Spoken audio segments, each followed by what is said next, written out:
Game 2 of this second week features Bobby Torraville of Toronto, Stephen Porter of Regina. And Torraville with the only mark so far, the strike in the first, and Porter with a little tough start, a 15 and a 7.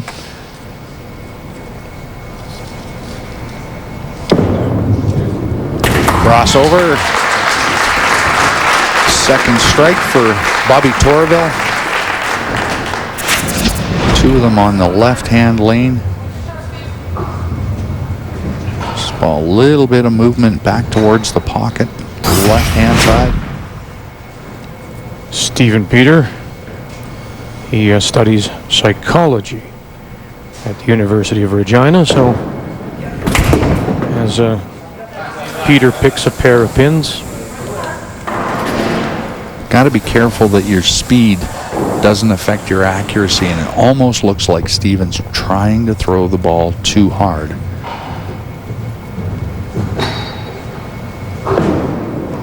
See, just at the bottom of the swing, he really accelerates.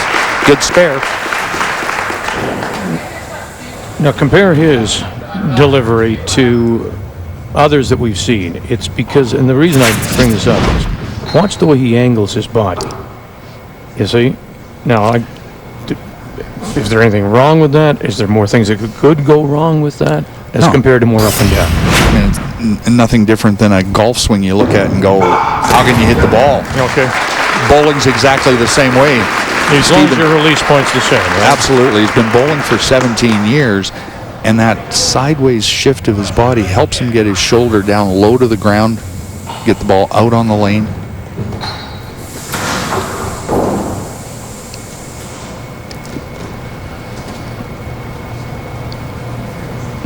Bobby Torraville works for Guardian Industries in Toronto. As he says, he's a jack of all trades for Guardian. Crossed over, gave it a tap, but that right corner won't go. Looking for a string pull on that one.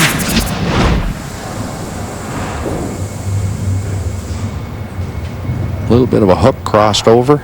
3-pin just missing the top of that right corner pin.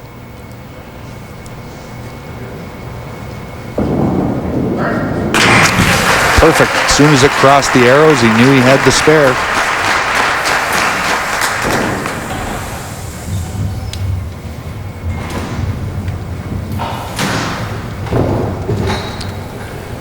Bobby Torraville with a lead in the match through 4 frames, but Stephen Peter with a strike in 4 and an opportunity to get back in the match.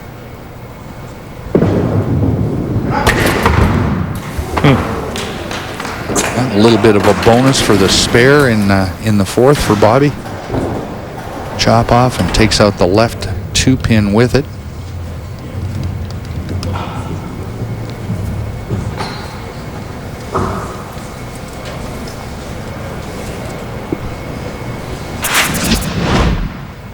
Pick this up on the replay. Nice finish at the foul line. Ball starts to cross over. The head pin drove straight back and looked like it caught the backside of that left corner pin. But by comparison, when you look at him and he's, more up and down, and of course, it's almost silent as well as it hits the floor. Different approach style, different body styles. Bobby's a little smoother to the foul line. 2 very short steps and then a long slide that help him get down nice and low to the foul line. It's back-to-back spares. Nice game so far for Bobby Torraville out of Toronto. Just had the open in the second. Couple of strikes, couple of spares. Stephen Porter has managed to find his game. He had that 15, that 7, and now a spare and a strike up in 4 as he bowls the 5th. Make the adjustments, get more comfortable. Took him 3 frames, but he's made now 2 good shots in a row. Tried to squirt the 3 over, but just wouldn't go. Again, this speed Stephen throws, he's got to be absolutely perfect where he lays the ball down, because there's not much movement on it.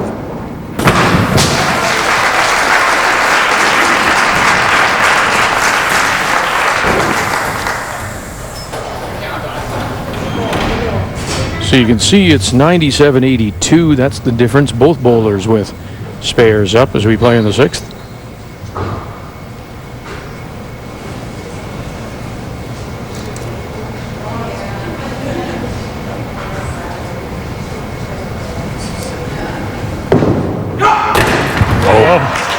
Big explosion. We've seen that before. That's a Mark Van Dale kind of shot. On the nose, but the speed and the rotation just breaks up this big split. Both 3 pins taking out the corner pins.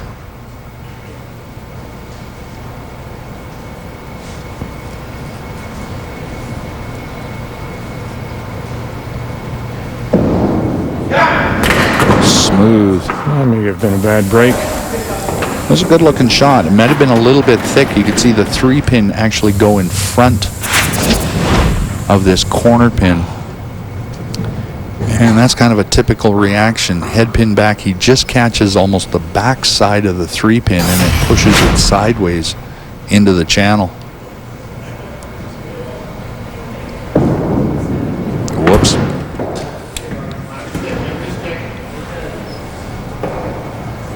Second open frame of the match for Bobby. The first one back in the 2nd frame was on a head pin. This one in the 6th on an error, missing this left corner spare.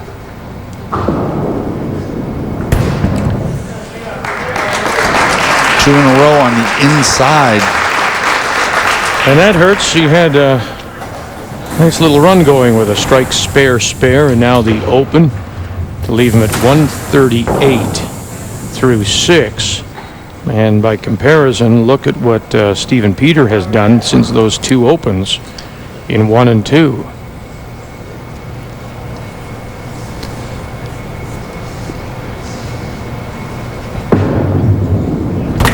Don't force it. Good comeback after missing that left corner pin spare. Great ball into the right hand pocket. Now Stephen, see if he can double up and take a big lead in this match. Started to look more comfortable the last couple of frames here. Started with the first 3 frames. He only hit the head pin once, and that was a punch. Since then, he's come back with 2 strikes and a right corner spare. Gee.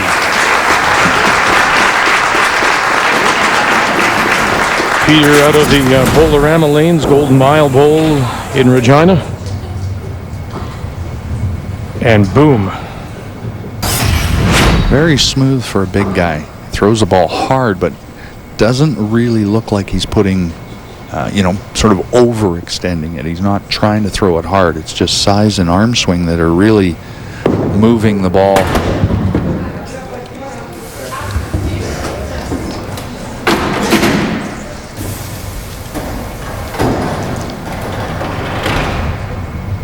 Third time he's missed the middle. All 3 he's missed to the left.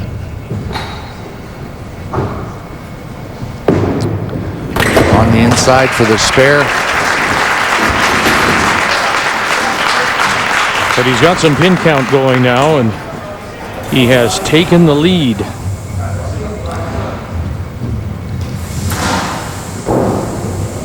Bobby Torraville with a strike up in 7.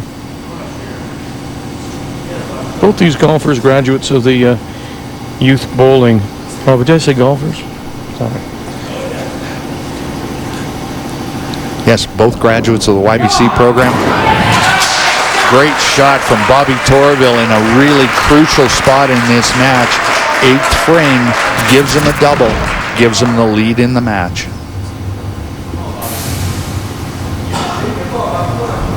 Little hook into the right hand pocket.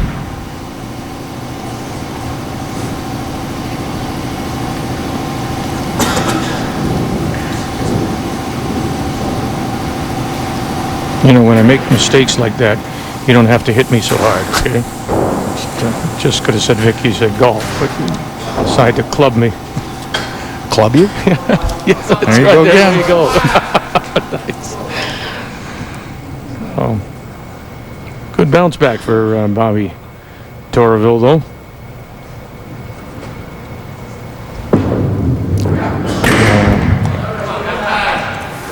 And it looked like he set it down early. The ball just never reacted. It was right, and it was right all the way, right to the pins. Never came back to the pocket. Is it fair to say when you, no, maybe not, but in this case, Ouch. in a case like that, when you go left, are you overthrowing it? And if you go right, are you underthrowing it? It can be a bunch of different reasons. If you throw the ball slow and you miss your mark, then that's one thing. But if you hit your mark and change speeds, depending on how much you hook it or back it up, the ball will change, right? So it's all about being consistent in release and in speed. Otherwise, you can't tell what's going on. Well, the 15 in the 9th as we welcome his parents to Calgary. Leaves him at 216. That's a bad spot, though. You know, that 9th, that foundation frame, as many call it, because it breaks off the 2-strike run he had. Certainly now it puts it all in Steven Peters' lane to finish this off. 9th and 10th frame. He's got a possible 297. First one, that's huge.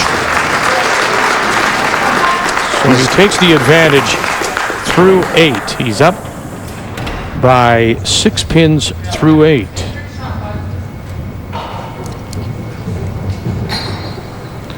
And again, you think, look at that. There were 2 opens and what he's done since then. Got over the nerves, maybe, made a little bit of an adjustment. Since that second frame, he's throwing the ball really well. Right corner spare, chop off here, and he'll shut Bobby Torraville out.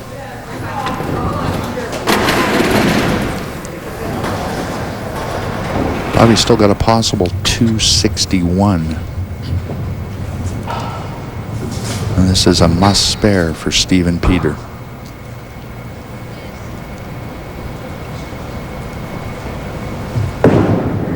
Right on it. Second right corner spare of the match, and absolutely critical. Quick glance at the scoreboard, he'll know exactly what he needs.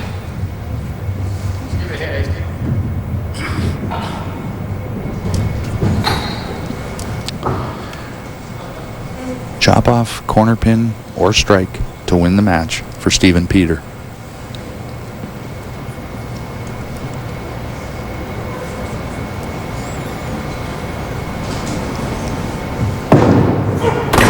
And that'll do it. Steven Peter closes out Bobby Torraville. He bowls a 267. His league average in Regina is 245, and that's a terrific comeback, as we say. The first 15 open and then a 7 in the second frame, and he marked all the way out.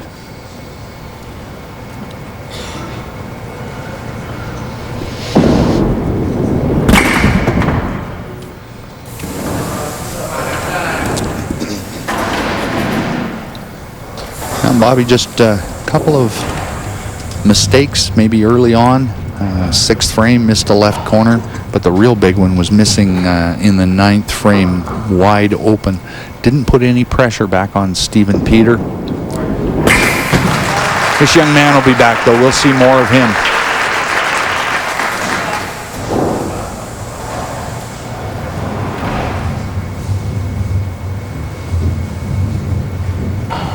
Well, he's a 2-time national champion in both youth team and men's team play.